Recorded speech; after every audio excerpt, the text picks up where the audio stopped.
For many thousands of years, we've been captivated by it. A young man faces a great challenge. He hesitates, but powerful forces push him to commit. He finds a mentor, he trains a bit, and he takes a leap into the great unknown. There he overcomes obstacles, solves puzzles, makes allies, and asserts his right against a terrible wrong. At conquest, he wins a great prize. This storytelling method is called the hero's journey and has been around since tribal times. I believe that this motto is no longer serving us. Today, I want you to consider a new model: collective storytelling. With collective storytelling, creators can reach new audiences, create more diverse content, and tech companies can reach new audiences and enlarge the scope of their products.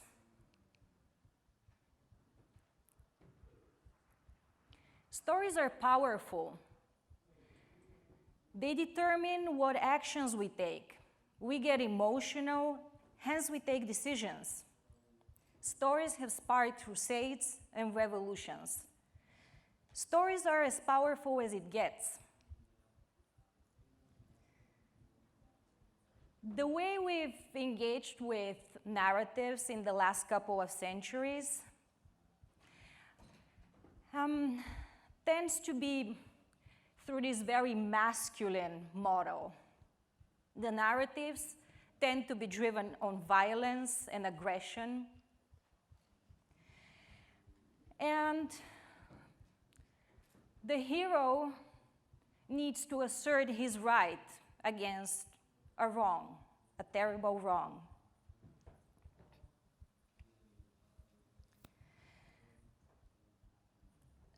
When he defeats the bad guy, the story is over. But the system that produced the bad guy persists and is not really addressed. With the advent of the internet and immersive storytelling, the way we've engaged with story is different. We are no longer a passive audience. The space between the stage and the seats, the screen and the body, the broadcaster and the masses has been bridged.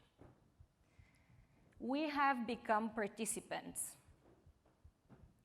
Like no other time in human history, we have a say in any and every story being told.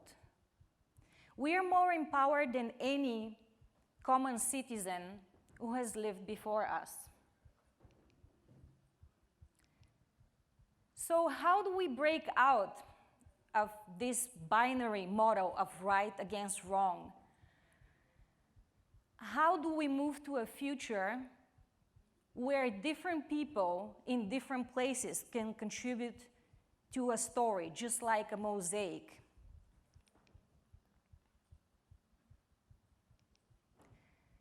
Now, when it comes to the future, we have hope, we have fear, but sometimes we forget that we have influence.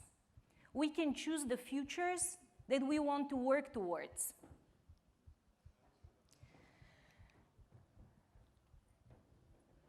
I encourage you to ask what if from a new perspective. Find alternatives, because finding alternatives means solving problems in new ways. Ask questions that will provoke new thoughts, like, in 20 years from now, can I get smart by the push of a button? Will babies come from mothers in 20 years from now? And when are we finally going to Mars? Visions of the future are powerful because they determine what actions we take today.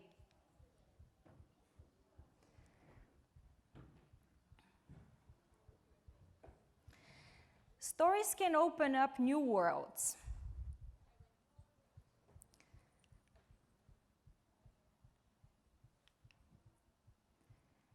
And as content creators, we have this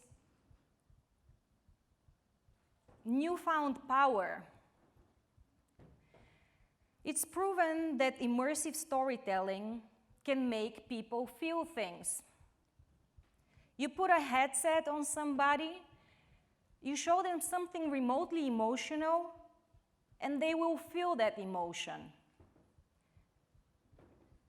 But how do we harness all these emotions that come out of immersive storytelling?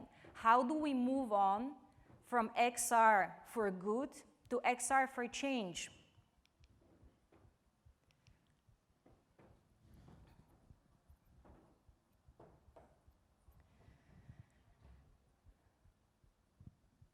When it comes to content, we have to pull some wild cards.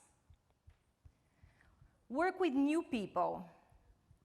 Move away from safe, technologically impeccable, but sometimes utterly boring content.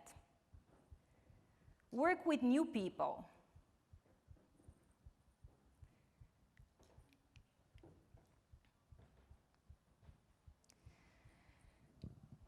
Pokemon, Clouds Over Sidra, and all sorts of content featuring fluffy rabbits has already been done. Let's move on. The reason it's hard for VR content to reach larger audiences is because it's trying to be too safe.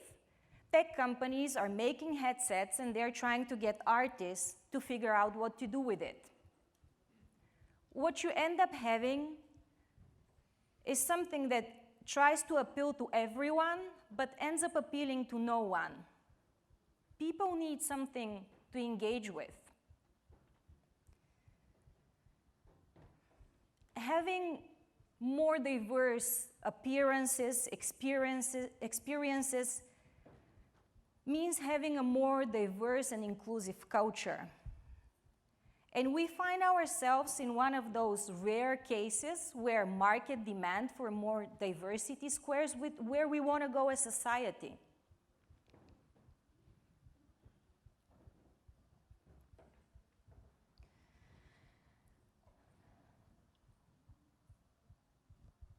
My appeal is to companies who are eager to see more people buy into the XR world. You need to be bold. We need to capture the imagination of housewives on the East Coast, teachers in Africa, and students in Mexico. We need to make them feel that they're part of the future that we're building.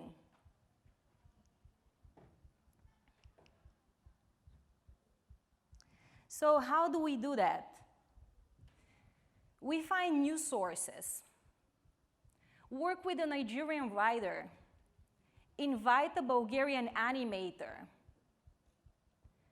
Inform your work by reading about what's happening in Latin America. That Nigerian writer will initiate his own community into XR. The population of Nigeria is currently 190 million. 43% is young population between the ages of 0 and 14. Young audiences are extremely interesting, yet completely overlooked. This audience will be 25 when VR becomes mainstream.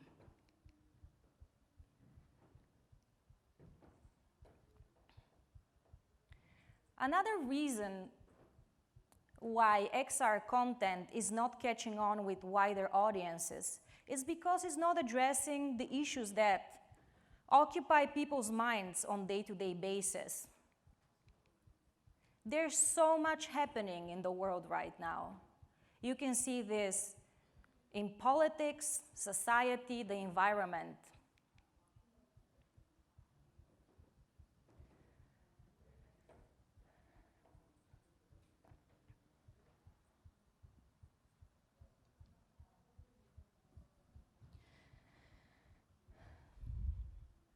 If XR content is meant merely for entertainment purposes, it's certainly hitting the mark. But I believe that the industry wants to aim higher. Higher than involving the gaming community and elite festival goers. Actually, I believe that's an absolute prerequisite for its success. Imagine the iPhone only being used by developers.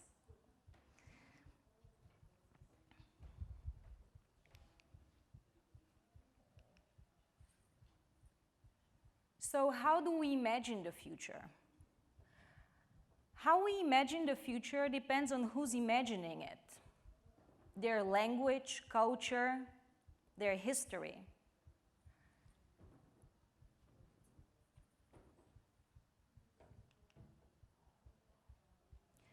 This defines the kinds of stories people want to tell and the kinds of scenarios they think are good or bad. Let the future be imagined by different people in different places, not only by commissioned artists in New York, Los Angeles, and London. I ask you to consider this new model, collective storytelling, to reach new audiences and to move society forward collectively. Thank you.